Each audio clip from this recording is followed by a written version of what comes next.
জিলহজ মাসের প্রথম দশকের ইবাদতগুলোর মধ্যে গুরুত্বপূর্ণ একটি ইবাদত হচ্ছে আরাফার সিয়াম।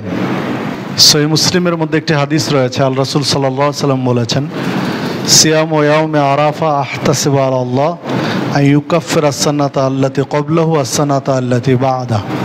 যে আরাফার দিনের সিয়াম আমি আশা করি 1 বছর পূর্বের এবং 1 বছর পরের গুনাহসমূহ আল্লাহ ক্ষমা করে দিবেন।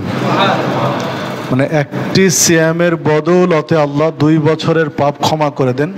সেটা হচ্ছে আরাফার সিয়াম। তো আরাফার সিয়াম কোন দিন রাখবো এ নিয়েও ওলামায়ে কেরামের মধ্যে মতনৈক্য রয়েছে, যে 9 জিলহজ রাখবো না যেই দিন হাজিরা হজ করেন সেই দিন রাখবো। তো দুই পক্ষে আলেম ওলামাদের আলোচনা, মতামত, বিশ্লেষণ, বিভিন্ন প্রমাণ তারা পেশ করেছেন। তো সব মিলিয়ে মনে হয় আরাফার দিনে রাখাটাই বেশি যুক্তিযুক্ত, কারণ আরাফার দিন মহান একটি দিন।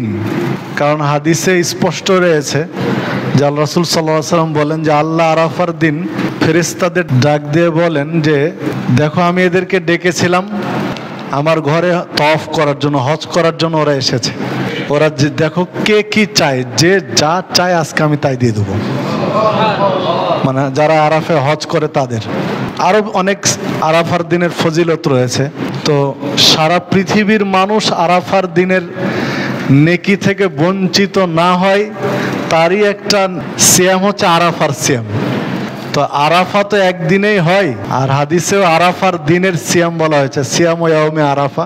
সব মিলিয়ে আরাফার দিনে রাখলেই মনে হয় বেশি ভালো আর কি। তো জাযাকাল্লাহ খায়ের। আরাফার দিন হয় আগামী বৃহস্পতিবার ইনশাআল্লাহ। তো চেষ্টা করবেন রাখার জন্য। কারো যদি 9 তারিখেই বেশি মনে হয় যে না যৌক্তিক, তাহলে আমি তারটা হবে না এ কথা বলবো না, আল্লাহ চাইতে হতে পারে।